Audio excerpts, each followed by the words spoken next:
Assalamualaikum warahmatullahi wabarakatuh. Bismillahirrahmanirrahim. Alhamdulillahirabbil alamin. Assalatu wassalamu ala asyrafil anbiya wal mursalin sayyidina Muhammadin wa ala alihi wa sahbihi ajma'in. Rabbi shrah li sadri wa yassir li amri wahlul 'uqdatam min lisani yafqahu qawli. Pada konten kali ini saya akan membaca kitab Fathul Qorib Shahifa 47. Dalam bab ini saya menerangkan bab nikah, bab tolak. Namun sebelumnya, bagi teman-teman semua yang baru saja menemukan channel ini, alangkah baiknya tolong di-subscribe terlebih dahulu dan jangan lupa aktifkan notifikasi loncengnya untuk mendapat video baru dari channel ini.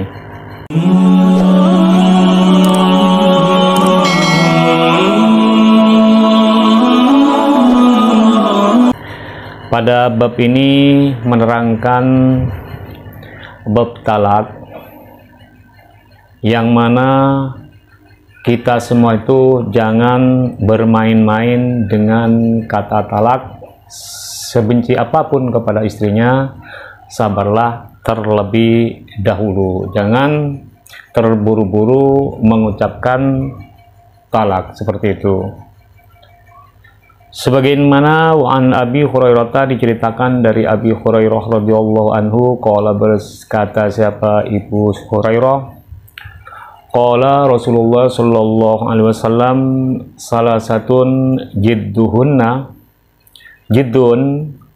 wa husluhunna jiddun, yaitu an-nikahu wa tolaku war raj'iyatu. Ada 3 perkara yang diceritakan dari Abi Hurairah, yang mana ia mendengar Rasulullah sallallahu alaihi wasallam bersabda, ada 3 perkara yang mana seriusnya adalah serius dan candaannya adalah serius, dianggap serius.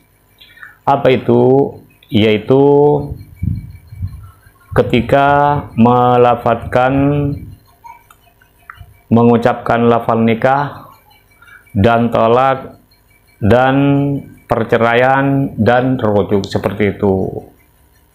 Maka kata Nabi, ada 3 perkara, seriusnya itu dianggap serius, candaannya itu dianggap serius juga. Maka jangan terburu-buru dengan mengucapkan kata talak.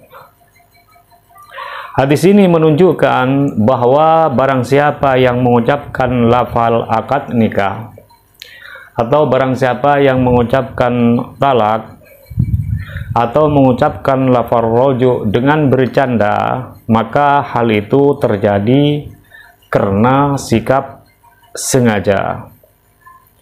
Jadi serius dan bercanda memiliki hukum yang satu. Pada perkara-perkara ini maka hal itu akan terjadi. Maka jangan gampang mengucapkan lafal talak kepada istri semarah apapun. Walaupun ada itu marah, jangan gampang mengucapkan kata talak kepada istri. Sebaiknya kita itu kalau istrinya kurang baik, bersabarlah terlebih dahulu dan memberi nasihat kepada istri-istrinya. Karena Nabi Muhammad sallallahu alaihi wasallam qala, bersabda Rasulullah sallallahu alaihi wasallam bersabda, abghadul halal indallahi at-talaq. Talak itu suatu yang dihalalkan tetapi paling dibenci di sisi Allah. Tolak itu dihalalkan oleh Allah tapi paling dibenci. Makanya jangan gampang mengucapkan kata talak. Faslun, bismillahirrahmanirrahim. Faslun, fasal fil ahkamis sholati fi ahkamit tolaki, di dalam hukum-hukum talak. Fasal ini menerangkan hukum-hukum talak, seperti apa talak tersebut. Wawa dan utawi itu talak lugatan secara luah hillul qaidih, yaitu melepas ikatan. Yang dinamakan tolak secara etimologi, secara luah, yaitu melepaskan ikatan. Itu namanya tolak secara luah. Wasar'an dan secara syara ismun, yaitu nama lihalli qaidin nikahi, untuk melepas ikatan nikah. Secara syara tolak itu adalah sebuah nama untuk melepas ikatan nikah. Wa yustaratu dan disyaratkan linufudhi, untuk terlaksananya tolak, at-taklifu apa itu mukallaf, wal ikhtiyaruh dan kemauan sendiri. Salak dari talak sendiri itu talak, syarat melaksanakan talak yaitu disyaratkan harus dilakukan orang mukallaf, orang yang lagi sadar yang mukallaf, atau kemauan sendiri. Jadi talak itu harus kemauan sendiri, dan orang yang nalak itu harus lagi sadar, lagi mukallaf, dengan kemauan sendiri dan tidak ada intervensi atau tekanan dari pihak lain. Bagaimana dengan orang yang sedang mabuk yang menalak istrinya? Misalkan ada orang yang mabuk menalak istrinya, bagaimana hukumnya? Ammas sukranu, adapun orang yang mabuk, fayumfadu maka dilaksanakan tolakuhu apa itu talaknya syukron, uqubatan karena hukuman lahu kepada syukron. Jadi sedang orang yang sedang mabuk, kalau orang yang sedang mabuk maka talaknya itu dilakukan tetap sah. Misalkan ada orang mabuk, lagi tidak sadar, dia mengucapkan kata talak kepada istrinya, maka ucapan dari orang mabuk itu adalah tetap sah. Kenapa? Kenapa sah? Karena sebagai hukuman bagi orang yang mabuk tersebut. Maka hati-hati bagi pemabuk, jangan sampai mengatakan kata talak kepada istrinya, karena walaupun mabuk, kalau mengatakan talak kepada istrinya maka ucapannya itu dianggap sah. Terus tolak itu ada berapa?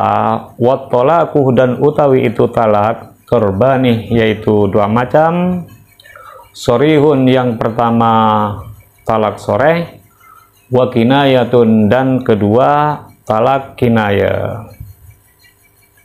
Talak itu ada dua, yang pertama itu talak soreh, yang kedua talak kinaya. Seperti apa yang dinamakan talak soreh? Fasorihu dan utawi itu talak soreh, ma yaitu perkara la yahtamilu, yang tidak diarahkan, yang tidak terarah apa itu ma ghairul tolaki, kepada selain tolak. Talak sore itu adalah talak yang menggunakan bahasa yang tidak mungkin diarahkan kepada selain talak, maka itu namanya talak sore. Terus yang dinamakan talak kinaya, wal kinayatu dan utawi talak kinaya, ma yaitu perkara tuhtamalu yang diarahkan apa itu kinaya wairahu kepada selain talak. Sedangkan yang dinamakan talak kinaya adalah talak yang menggunakan bahasa yang diarahkan pada selain talak, itu namanya talak kinaya.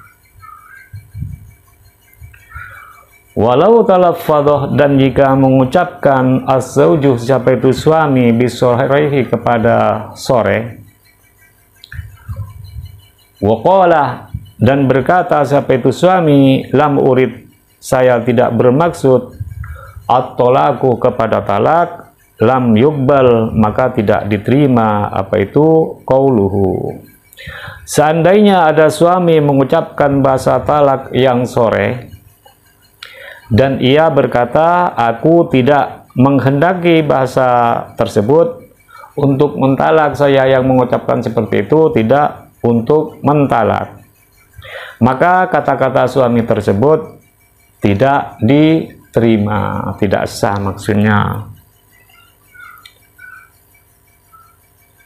Ada berapa lafaz talak sore itu? Fasorihu, maka utawi talak sore salah satu alfadin, yaitu ada beberapa lafaz. Salah satu alfadit tolaki, yaitu beberapa lafaznya tolak. Wama, dan perkara ustukoh yang dicetak apa itu ma minhu dari itu otolak. Sore itu adalah ada 3 lafaz tolak dan yang tercetak dari kata tersebut seperti apa kata sore, katolak tuki wa anti tolikun wa motolikotun. Tolak tu, saya ceraikan, mencerai, ki kepada engkau, wa anti, dan utawi engkau, tolikun adalah orang yang ditalak, wa mutallaqatin, dan orang yang ditalak. Seperti mengucapkan saya telah mentalakmu, itu namanya kata sore. Atau memakai kata wa antih tolikun, atau memakai kata wa antih mutallaqatun, itu namanya talak sore, seperti itu. Wal firaquh, dan memakai lafaz al firaq, wassarahu, dan memakai lafaz as-sarah. Jadi lafaznya tolak sore itu ada juga al firaq, ada juga lafaz memakai lafaz as-sarah. Lafaz al firaq seperti lafaz kafaraktuki, seperti lafaz faraktuki, wa anti mufariqatun, dan lafaz wa anti mufariqatun, wa sarahtuki. Nah, faraktu, saya pisahkan, memisah, ki kepada engkau, wa anti, dan utawi engkau, mufariqatun adalah orang yang dipisah. Itu namanya faraktu, itu lafaznya talak sore. Dan lafaz wa sarahtuki, dan saya melepaskan engkau, wa anti masruhatun, dan engkau adalah orang yang terlepas. Sarahtu itu namanya lafaz dari talak sore. Wa minasyarihi, dan itu termasuk dari sore, aidon juga al khulu, utawi khulu, diantara bentuk talak sore yaitu adalah khulu. Khulu itu indzakarah, jika menyebut siapa itu suami al-malah kepada harta, wakada, dan begitu juga al-mufadatuh, utawi memakai lafaz mafadah, yaitu bermakna tebusan. Di antara bentuk kalimat talak yang sore adalah khulu yang disertai dengan penyebutan harta yang dijadikan sebagai iwat, sebagai ganti. Begitu juga memakai lafaz al-mufadah menggunakan sebagai tebusan. Wala yaftakiru, dan tidak membutuhkan sorihut tolaki, apa itu sorehnya tolak, ilan niyati, kepada niat. Dan talak sore itu tidak membutuhkan niat. Niat tidak niat itu tetap jatuh talak. Makanya jangan terburu-buru untuk mengucapkan kata tolak. Wajustasna, dan dikecualikan al-mukrahu, siapa orang yang dipaksa, ala toraki, terhadap talak. Fasorihu, maka utawi sorehnya mukroh, kinayatun, yaitu kinaya, fi haqqihi, di dalam haknya mukroh. Dikecualikan orang yang dipaksa melakukan tolak, misalnya ada orang dipaksa sama orang tuanya supaya mentalak suaminya, supaya mentalak istrinya, maka bentuk kalimat talak soreh yang ia lakukan menjadi bentuk talak kinayah. Maka kalau dipaksa, talaknya itu tidak sah. Innawa, jika berniat siapa itu suami, waqa'ah, apa itu jatuh, apa itu talak, wa illa, dan jika tidak, fala, maka tidak terjadi apa itu talak. Jika ia berniat menjatuhkan talak, maka jatuh talak. Jika ia tidak niat mentalak, maka tidak jatuh talak. Itu namanya talak kinayah. Jadi talak kinayah itu tergantung niat. Kalau niatnya mau talak, kalau niatnya mau talak itu jatuh talak. Kalau niatnya tidak mau talak, walaupun mengucapkan kata talak, maka perkataannya itu tidak sah. Terus bagaimana dengan yang dinamakan kinayah? Talak kinayah itu seperti apa?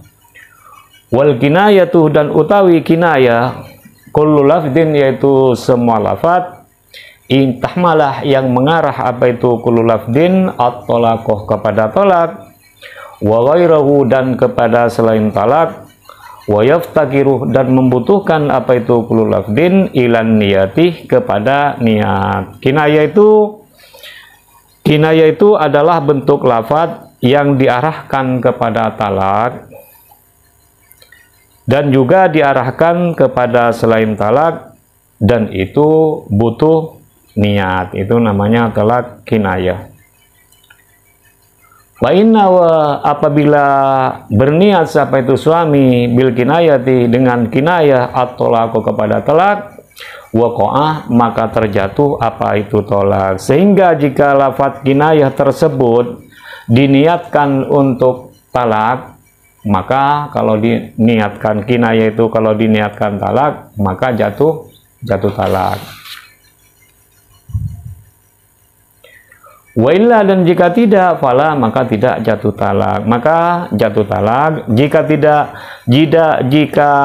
talak kinayah itu tidak diniati untuk menjatuhkan talak, maka tidak jatuh talak. Seperti apa bentuk talak kinayah? Wa kinayatut tolaki, dan utawi kinayahnya tolak, ka'anti bari'atun khaliyatun, seperti lafaz anti bariyatun khaliyah. Bentuk talak kinayah itu adalah seperti lafaz anti bariyatun khaliyah, engkau adalah wanita yang bebas, atau engkau adalah wanita yang sepi dari tanggunganku. Kalau mengatakan Anda itu sekarang sudah bebas, itu kalau mengatakan seperti itu namanya talak kinayah. Dan talak kinayah itu membutuhkan niat. Atau memakai lafaz ilhaqi bi ahliki, menyusullah engkau bi ahliki, kepada keluargamu. Juga suami mengatakan kepada istri, susullah keluargamu, sudah pulanglah kepada keluargamu. Kalau mengatakan seperti itu namanya talak kinayah. Dan kinayah itu adalah membutuhkan niat. Wa ghairi dzalika, dan selain itu yang disebut, mimma, dari perkara, huwa itu ma fil mutawwalati, yang berada di dalam kitab yang lebih luas penjelasannya. Itulah bentuk-bentuk talak yang soreh dan bentuk-bentuk talak yang kinayah. Maka dari itulah jangan gampang melontarkan kata talak baik yang soreh maupun yang kinayah, semarah apapun Anda kepada istrinya, dan bersabarlah, dan jangan terburu-buru untuk mengatakan kata talak, karena talak itu seriusnya atau candaannya itu tetap menjatuhkan talak. Sebagaimana kenapa kita itu harus bersabar dulu, jangan terburu-buru mengatakan talak kepada istri, karena Allah berfirman di dalam surah At-Tolak ayat yang ke-65, Bismillahirrahmanirrahim, la tadri la'allallahu yuhdisu ba'da dzalika amra. Kamu itu tidak mengetahui, barangkali Allah mengadakan sesudah itu suatu yang baru. Kenapa ya kita harus sabar, jangan terburu-buru mengatakan kata talak? Siapa itu Allah? Siapa tahu Allah itu setelah itu mengadakan suatu yang lebih baik lagi. Makanya kita harus bersabar. Itu saja dari saya, semoga bermanfaat. Dan apabila ada makna-makna atau pemahaman yang kurang pas, saya pribadi mohon maaf yang sebesar-besarnya. Dan apabila konten ini bermanfaat, silahkan di like, comment, share, and subscribe, dan dibagikan kepada teman-teman yang lain supaya mendapat manfaatnya juga. Dan doa terbaik dari saya, semoga Anda semua itu sehat selalu, panjang umur, dan dilimpah ruahkan milik rezekinya, dan selamat berbahagia bersama keluarga. Dan tunggu saja episode berikutnya. Wabillahi wattaufiq wal hidayah waridha wal inayah. Ihdinas shiratal mustaqim. Assalamualaikum warahmatullahi wabarakatuh.